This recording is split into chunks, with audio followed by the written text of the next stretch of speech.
everybody, Travis Bowman here. So I'm on my way to Searcy, Arkansas to pick up potentially one of the coolest and rarest video game consoles out there. I'm gonna go pick up a Vectrex system. Now I saw this on the Facebook Marketplace and it's been on there for quite some time, and they were asking upwards of, I think, $700 for it initially. So I waited until they dropped the price a little bit, reached out, and I asked them what their bottom dollar would be. And so they told me, which was considerably less than their original asking price, and it kind of blew me away a little bit.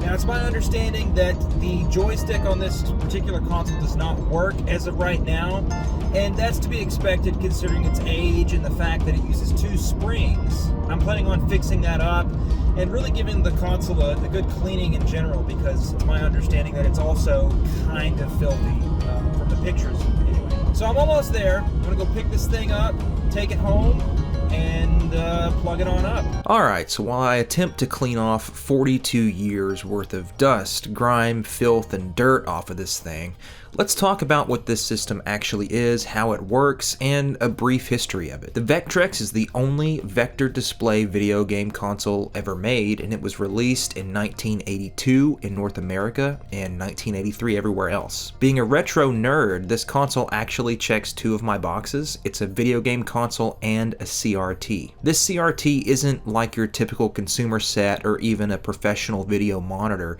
It doesn't use pixels at all. Instead, we've got lines that are drawn on this display, and that's the difference between a pixel display and a vector display. Now, as a result of this, the display and graphics are not quite like anything else I've ever seen, and it's a really unique gaming experience. It's one of those things you just kind of have to see it to believe it. It's really futuristic. It really reminds me of that 1980s sci-fi aesthetic where everything is all futuristic but still somehow using CRT technologies.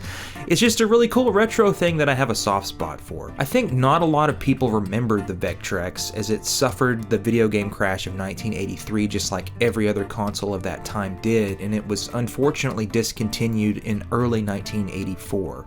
If you're unfamiliar, the video game crash of 1983 happened due to horrific quality control issues with the Atari 2600.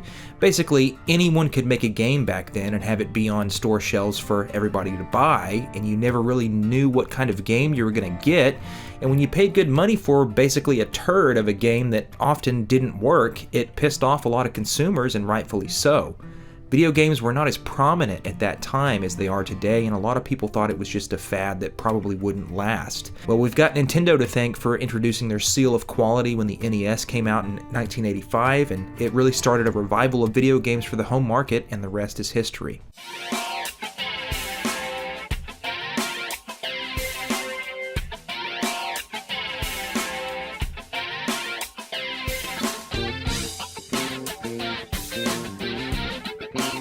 Okay, so let's talk about how this thing works and the overall design of it. Personally, I think it's just as cool as it can be, man. It's a really small CRT with a tube that measures about 9 by 11 inches, and we've got two controller ports, a reset button, a knob that acts as both the power switch and the volume control, a cartridge port on the right side of the system, and on the back we've got a really small knob for brightness. You gotta be careful with that brightness control back there. When I got it home, it was turned up way too high, and I started getting really nasty glitches on the screen, and I thought the console was dead on arrival, but after adjusting that brightness, it's all working just fine. This thing is actually really well built for what it is. The controller is a super unique but somehow classic design. We've got a joystick that's operated with two springs and a 4-button configuration, and that's pretty much it. It's a really simple yet effective design, and I'm glad that they went with that 4-button configuration as opposed to a 2-button, because a lot of games will take full advantage of that, although not all of them do. One of the coolest aesthetics of this system is the little cubby on the console itself that's designed to house the controller. It fits in there just like this for easy storage, and it clicks in there just nice for when you want to take this thing on the go. It's a really, really cool addition. Alright, so let's talk about some of the games for this system and how they work.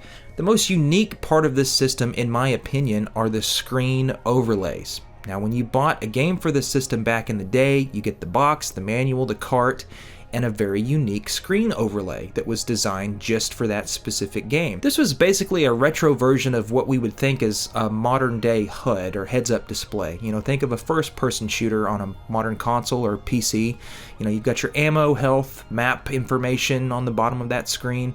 The Vectrex uses these overlays to achieve something very similar, albeit a much simplified version. So each overlay has a different HUD for each game, and most of them have your controls laid out on the bottom of the screen to let you know which button does what, and I think that's a really super cool and thoughtful addition. The Vectrex is not capable of adding color, and that's what these overlays are used for. There are some unique shooters on the system that use these overlays very well, and there's also a racing game that does the same thing, and most of these overlays are not completely necessary. For the most part, they definitely add something to that gaming experience. After getting this Vectrex, I posted about it in a local gaming group that I'm a part of, and of course somebody reached out to me saying that they had a decent lot of complete in-box Vectrex games for sale and that he'd give me a really good deal if I bought them all. So my wallet is in pain, but I did it for you guys. I admit this video is probably going to be a lot better now that I've got some Vectrex games with the manuals and the boxes, and most importantly, their overlays to show you guys. Thank you so much for liking this video and subscribing. I really appreciate that. If you're not subscribed, be sure to do so because I've got a new video coming out very soon on a brand spanking new controller designed just for the Vectrex. Thanks for watching, and I'll catch you guys later.